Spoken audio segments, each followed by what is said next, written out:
প্রিয় audience, Coca Cola তো আপনারা সবাই খান, পান করেন, এটা আমরা জানি।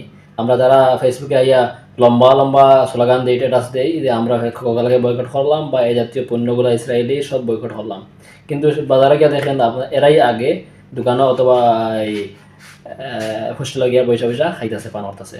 আসসালামু আলাইকুম রহমতুল্লাহি ওবরাকাতুহু। সম্মানিত প্রিয় গাইস, আপনারা কেমন আছেন? আলহামদুলিল্লাহ তাআলা অনেক ভালো আছি। ঈদ উল আজহার অগ্রিম শুভেচ্ছা, ঈদ মুবারক। আর মাত্র কয়েকদিন পরেই আমাদের ঈদ উল আজহা অনুষ্ঠিত হবে ইনশাআল্লাহ। আমরা আল্লাহকে রাজির খুশি করার জন্য আমরা ঈদ উল আজহা পালন করব, এবং পাশাপাশি আমরা আমাদের উপরে যে ওয়াজিবগুলো আছে, যাদের উপরে ওয়াজিব আছে, আমরা ওয়াজিবগুলো আদায় করবো ইনশাআল্লাহ।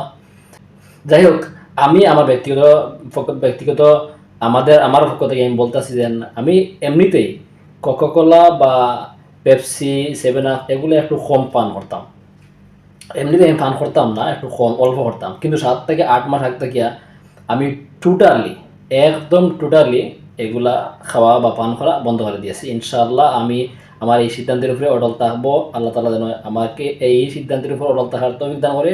আমি ভবিষ্যতে আর কখনোই এই জাতীয় পণ্যগুলা বা এই জাতীয় এই কোকাকোলা, সেভেন আপ বা ইসরায়েলি পণ্যগুলা আর কখনো আমি পান করবো না, খাবো না, বা এগুলা ব্যবহারও করবো না ইনশাআল্লাহ তাআলা। আপনারাও চেষ্টা করবেন আমাদের ভাইদেরকে, তারা যে ইনকামের টাকা দিয়া বোমা বানাইয়া হামলা করতেছে, মারতেছে, সেই পণ্যগুলো যেন আমরা বয়কট করি, আমরা এ থেকে দূরে থাকি। আল্লাহ তাআলা যেন আমাদেরকে এর থেকে দূরে থাকার তৌফিক দান করে। আমরা অপ্রাণ চেষ্টা করব, কারণ চেষ্টা করলে অনেক কিছু সফল হওয়া যায়। চেষ্টা করলে অনেক কিছু করা যায়। আমরা চেষ্টা করবো এই জাতীয় পণ্যগুলো যেন আমরা বর্জন করি। দেখেন ভাই হল, আপনারা অনেক সময় আমি দেখি ফেসবুকে স্ট্যাটাস দিয়ে অনেক মানুষে, আমার চোখে দেখা আছে, অনেক মানুষ আমাদের আশেপাশে অনেক মানুষ আছে, ফেসবুকে লিখবো আমি কোকাকোলা বা পেপসি বা ইসরায়েলি পণ্যগুলো আমি বর্জন করলাম, আপনারা বর্জন করুন। এগুলা আমাদের জন্য এখন আর পান করা ঠিক না, কারণ এগুলা বিক্রি করে যে ইনকাম করে, ইনকাম টাকা দিয়ে তারা বোমা বা গুলি বানায়, আমাদের ভাই মুসলমানদের উপর তাদেরকে হামলা করে, তাদেরকে মারে, এই ধরনের স্ট্যাটাস লেখে। কিন্তু দেখা যায় শেষ নিকাশও ওরা বাসায় বসে এই ধরনের লেখালেখি করে, আবার বাজারে গিয়া এইগুলো ভুলে যায়।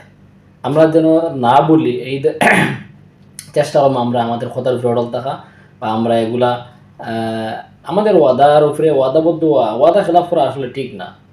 আমরা হই এখান আর করি এখান, এটা কিন্তু ঠিক না। আমরা চেষ্টা করবো সর্বোচ্চ আমরা এগুলা থেকে দূরে থাকবো। আর আমাদের আশেপাশে যারা আছে এরাও যদি এগুলা পান করে, আমরা তাদেরকেও বোঝানোর চেষ্টা করবো।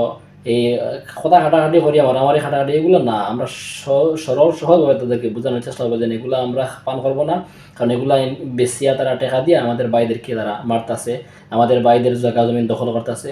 এগুলো আমরা তাদেরকে বোঝানোর চেষ্টা করবো ইনশাআল্লাহ। তাদেরকে বোঝানোর চেষ্টা করলে ওরা বুঝবো। না বুঝলে কিছু করার নাই, আপনারা বোঝানোর চেষ্টা করবেন। আমরাও চেষ্টা করি আশেপাশে যারা আছে এদেরকে বোঝানোর। আর বিশেষ করে আমরা নিজেরাই এদের থেকে বাঁচবো। আমরা যদি নিজেরা বাঁচি না, আর অপরকে বুঝাইলে কী ফায়দা হবে? তাই আমরা চেষ্টা করবো আমরা নিজেরা আগে বাঁচি, এবং এরপরে অন্যদেরকে বাঁচানোর চেষ্টা করি। কারণ আমরা যদি নিজে বাঁচি না, তো আমরা অন্যদেরকে বাঁচানোর চেষ্টা করে ফায়দা নাই, কারণ তারা অন্য সময় বলবো তুমি নিজেই তো খাও আর আমাদেরকে নিষেধ করো। আমরা আসলে বড় বড় গলায় ফেসবুকে ইয়া না হইয়া আমরা নিজেরা আমল করার চেষ্টা করি এবং অন্যদেরকে আমল করানোর উপদেশ দেই ইনশাআল্লাহ আমাদেরকে।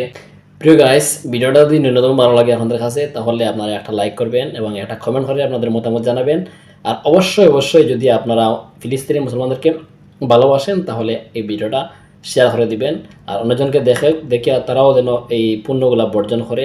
আপনারা শেয়ারের মাধ্যমে আরও 10 জন, 20 জন, 30 জনে দেখবো ইনশাআল্লাহ। আপনারা শেয়ার করে দিবেন, অবশ্যই শেয়ার করে দিবেন। ঠিক আছে, ওকে, বাই বাই, আল্লাহ হাফিজ, আসসালামু আলাইকুম।